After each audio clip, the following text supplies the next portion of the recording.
Khoury, je suis une auteure et une journaliste de Montréal, au Québec. Journaliste depuis plus de 20 ans, auteure depuis seulement 2 ans.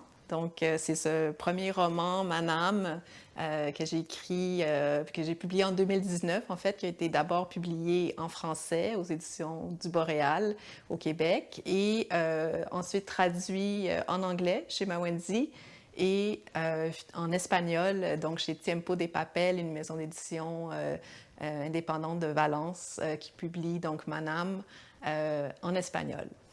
Je voulais, avant de vous parler de mon roman, je voulais vous parler un peu de mon parcours.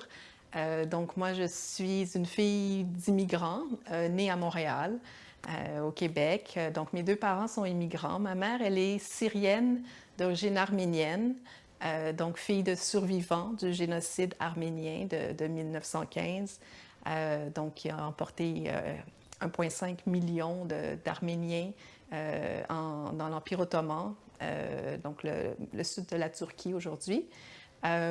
Et donc, elle a quitté la Syrie en 1967, après la guerre de 6 jours. Elle est venue s'établir à Montréal. Mon père est d'origine sénégalaise, libanaise, donc né à Dakar. Lui, fils d'un épicier libanais qui a fui le Liban pendant la crise économique au début du 20e siècle, qui s'est établi à Dakar, a ouvert une petite épicerie. Et donc, mon père est né là-bas, a fait ses études universitaires en France et finalement est venu s'établir aussi à Montréal, donc au Québec, au Canada, en 1967. Et mes deux parents se sont rencontrés donc à l'Expo 67, l'Expo universelle de 1967 qui était à Montréal. Et donc, c'est là où je suis née.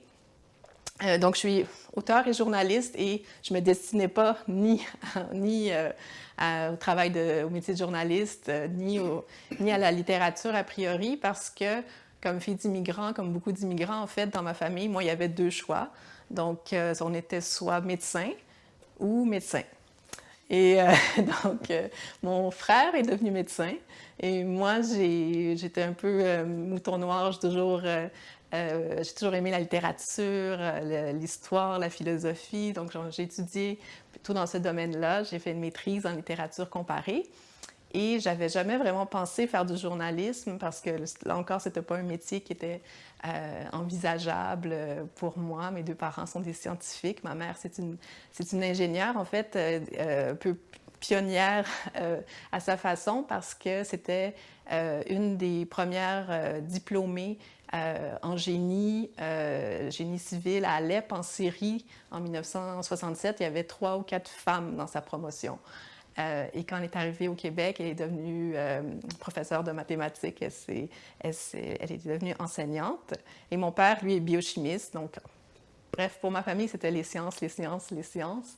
Et donc, le journalisme, c'était pas quelque chose qui était envisagé. Il y avait peu de modèles de journalistes qui me ressemblaient, disons, dans les médias au Québec. Et c'est arrivé un peu par hasard, en fait, comme un travail d'été. J'avais une amie qui m'a dit « Ah, la presse, donc le quotidien La Presse, qui est un des grands quotidiens francophones au Québec, embauche des jeunes journalistes pour l'été. » Et donc, bon, j'avais 24 ans, j'étais jeune, mais j'étais pas du tout journaliste. En fait, j'avais jamais écrit un article de ma vie. Mais je me suis dit « Ah, je vais tenter ma chance pour un été, ça pourrait être sympathique. » Et donc, j'ai travaillé cet été-là. J'ai trouvé ça extrêmement difficile parce que j'étais extrêmement stressée d'aboutir dans cet univers dont je ne connaissais presque rien. Mais en même temps, j'ai adoré l'expérience parce que je me suis dit, ah, pourquoi j'ai jamais pensé à ça? Moi qui aime tant moi qui suis si curieuse, qui aime tant raconter des histoires, bien, le journalisme, c'est aussi ça. On rencontre des gens, on raconte des histoires, on essaie de les écrire le mieux possible pour les rendre intéressantes, des histoires qui sont vraies. C'est pas de la fiction, mais c'est quand même, c'est tout un univers, on est toujours en train d'apprendre. Donc, j'étais fascinée par ce métier auquel j'ai été initiée pendant un été. Et finalement, au lieu de rester 3 mois, bien, ça fait plus de 20 ans maintenant que je fais ce métier de journaliste au quotidien La Presse. Mais ce qui est très particulier avec bon, le fait que je sois devenue journaliste au quotidien La Presse à Montréal, c'est que, en fait, après la mort de mon grand-père, donc mon grand-père qui était lui-même un survivant du génocide arménien, on a trouvé dans ses papiers une lettre qui était en fait une demande d'abonnement au quotidien La Presse qui datait de 1921, donc il y a 100 ans maintenant, depuis la Syrie. Donc, mon grand-père était donc un survivant du génocide, très jeune, donc il avait 17 ans. Son père a été assassiné, son frère a été assassiné. Avec sa mère et sa sœur, ils ont dû ils ont été chassés de leur ville natale, de Mardin, en Turquie aujourd'hui. Ils ont été envoyés dans les caravanes de la mort, dans les déserts de Mésopotamie, et ils ont refait leur vie à Alep. Donc, mon grand-père a été obligé d'abandonner l'école très, très tôt. Il a travaillé comme assistant, d'abord assistant à la gare d'Alep ou une autre gare dans le nord de la Syrie. Et puis plus tard, il a été chef de gare. Et comme chef de gare, donc il rencontrait des voyageurs de partout. Et il s'est lié d'amitié avec des voyageurs français. Il a rencontré aussi des voyageurs du Québec, des prêtres dominicains qui étaient dans cette région du Moyen-Orient à l'époque. Et c'est peut-être ce qui l'a amené en 1921, donc il était jeune homme, 23 ans, à s'abonner au quotidien La Presse de Montréal depuis le nord de la Syrie. Et donc on a retrouvé cette lettre d'abonnement du directeur de la presse de l'époque qui lui répondait quel était le prix de l'abonnement. Et puis sur la lettre, on voit donc une gravure du bâtiment de la presse aujourd'hui qui est situé dans le Vieux-Montréal, rue Saint-Jacques. Et donc, c'est l'endroit où je travaille depuis plus de 20 ans. Mais au moment où on a découvert cette lettre, moi, j'envisageais pas du tout une carrière en journalisme. Mais j'étais vraiment fascinée de savoir qu'au bout du monde, comme ça, cet homme s'était abonné au journal où je travaillais maintenant. Et ça avait nourri son rêve d'immigrer, de trouver un pays en paix où il pourrait s'établir. Et c'est vraiment comme pour moi, en fait, cette lettre-là, je la garde très précieusement. On l'a fait laminer. Je l'ai chez moi sur le mur et ça a quelque chose de très, très émouvant, comme un peu un clin d'œil du destin. Et j'ai cherché à savoir combien d'abonnés de ce journal québécois en Syrie il y avait à l'époque, il y a 100 ans. Et j'ai pas trouvé la réponse pour 1921 parce qu'ils n'ont pas gardé les archives de ces années-là, mais on me dit qu'en 1932, il y avait 19 abonnés outre-mer pour le monde entier, excluant le Canada et les États-Unis. Donc, et la plupart étaient des diplomates ou des ambassadeurs. Donc, que mon grand-père, qui était juste un simple jeune homme survivant qui rêvait d'Amérique, qu'il était un de ces 19 abonnés. Je trouve ça vraiment... il y a quelque chose de fabuleux là-dedans. Donc, l'histoire de mon grand-père et l'histoire de mes ancêtres arméniens, en fait, ça a été donc la matière première, la source d'inspiration de mon premier roman, Manam. D'ailleurs, sur la page couverture, en fait, c'est une photo d'archives, des archives familiales. Donc, il y a mon arrière-grand-mère survivante du génocide arménien, sa fille et sa belle-fille. Donc, toutes les trois, en fait, survivantes, toutes les trois qui ont été témoins de massacres horribles, qui ont été chassés de leur ville natale. Et mon arrière-grand-mère, elle porte dans ses bras un bébé.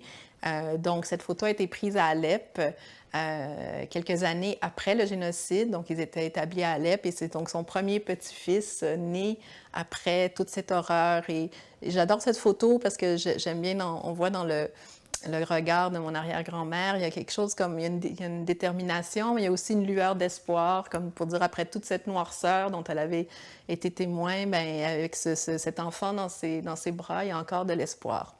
Et donc, on peut dire que de ces images, de ces histoires, donc, est née d'une certaine façon ma volonté de m'y plonger, de creuser un peu plus et d'en tirer un roman. C'est un roman, c'est pas un récit parce que mon histoire était en fait l'histoire familiale, elle était pleine de trous. Donc, au moment où je m'y suis lancée, je m'y suis plongée, il n'y avait plus de témoins vivants de cette histoire-là. Et donc, pour la petite histoire, la façon dont ce roman est né, en fait, c'est qu'à la mort de ma grand-mère, ma teta, donc, que j'aimais beaucoup, qui portait un peu toute cette mémoire familiale, mais qui n'en parlait jamais, j'ai écrit une chronique en hommage à ma teta qui a été publiée dans le quotidien La Presse. Et donc, cette chronique a attiré l'attention du directeur des éditions du Boréal qui m'a écrit en me disant « Ah, je crois qu'il y a là l'idée, on a une idée pour toi, je crois qu'il y a là l'idée d'un roman, est-ce que ça t'intéresserait? » Alors, j'ai dit oui. En fait, j'ai un peu regretté par la suite parce que c'est facile de dire oui, mais écrire un roman, c'est pas si simple, même si c'est quelque chose que j'avais en tête depuis longtemps. J'ai étudié en littérature, donc le journalisme était beaucoup plus un accident de parcours pour moi que la littérature, mais en même temps, j'avais jamais, ça prend un certain courage pour se lancer, pour écrire. Et donc, j'avais peut-être besoin de ce petit coup de pied de l'éditeur qui me disait, bon, vas-y. Donc, je m'y suis lancée sans trop savoir dans quoi je m'embarquais. Et au début, moi, j'étais incapable de... Donc, je suis journaliste, je couvre des sujets d'actualité, des sujets de société, donc des débats, des polémiques, des enjeux qui touchent à l'égalité homme-femme, à l'environnement, à l'éducation, à l'immigration. Et donc, comme journaliste, on est toujours le nez collé sur l'actualité. Ça va très, très vite. Donc, on écrit dans l'urgence, toujours avec des échéances presque quotidiennes. Et alors que le travail de romancière, d'écrivain, c'est un travail qui se fait dans la lenteur. Et j'ai comme l'impression que c'est pas le même cerveau, en fait, que c'est comme deux cerveaux différents, le cerveau de la journaliste et le cerveau de l'auteur, même si les deux font le même geste. D'écrire, c'est très différent. Ça demande un espace mental qui est complètement différent. Alors, j'étais incapable de travailler comme journaliste le jour et d'écrire la nuit mon roman. Alors, ce que j'ai fait, c'est que j'ai pris un premier été de congé, en fait, congé de journalisme. J'ai congédié la journaliste et je me suis plongée pendant le premier été dans l'écriture. J'ai aussi un travail de recherche qui a été fait. J'ai rencontré comme je ne pouvais pas... il n'y a plus de témoins vivants dans ma famille, mais il restait encore... donc, le génocide arménien, il y a eu en 1915. J'ai commencé à écrire en 2014. Il restait encore quelques témoins du génocide arménien encore vivants, des centenaires, des gens de 104 ans, 105 ans, 106 ans. Donc, les derniers survivants du génocide arménien à Montréal, je les ai tous rencontrés. Il y en avait 6 ou 7. Et j'ai passé du temps avec eux et c'était vraiment bouleversant, étonnant de voir à quel point leur mémoire était vive et leurs histoires étaient vraiment saisissantes. Donc, il y a eu tout ce travail de recherche. Il y a eu aussi un travail sur le terrain. Je suis moi-même allée donc, dans la ville natale de mes ancêtres en Turquie pour essayer de reconstituer cette mémoire du génocide arménien. Donc, pour la petite histoire, donc ce génocide a eu lieu en 1915. C'est 1,5 million d'Arméniens qui ont été tués parce qu'ils étaient arméniens. Donc, dans la région d'où viennent mes ancêtres, 90% de la population arménienne a été exterminée. Donc, Je parlais avec un historien qui me disait, vous avez de la chance parce que 10%, donc vos ancêtres font partie de ce 10% de gens qui ont réussi à s'en sortir. Et c'est vrai en me plongeant dans cette histoire-là, je me disais, oui, c'est vrai que j'ai de la chance et je suis vraiment... tout ce que la chance que j'ai en fait de pouvoir vivre dans un pays en paix, de pouvoir vivre de ma plume, écrire, faire du journalisme, écrire des romans, mais c'est grâce à eux, c'est grâce au courage de ces femmes, au courage de mon grand-père, au courage des survivants. Alors, ce travail ce travail d'écriture, en fait, c'était une façon aussi pour moi de rendre hommage à cette mémoire-là. C'est d'autant plus important de le faire avec le génocide arménien que ce génocide est encore nié par l'État turc, donc même si ça fait plus d'un siècle, la Turquie donc, est un État négationniste. On dit que le déni, le négationnisme, c'est comme la dernière étape de tout génocide. On dit qu'il ne s'est rien passé et qu'on a inventé tout ça, même s'il y a vraiment un consensus historique à ce sujet-là. Les historiens turcs eux-mêmes, on reconnaît que tout ça a eu lieu, que ce n'était pas une invention, mais il y a ce déni fait en sorte que quand on va sur les lieux de ce génocide, ben, il n'y a aucune trace, hein, c'est de la mémoire, elle est effacée. Et il n'y a aucun endroit où on peut se recueillir, il n'y a pas de plaque où on dit ici sont morts ces gens.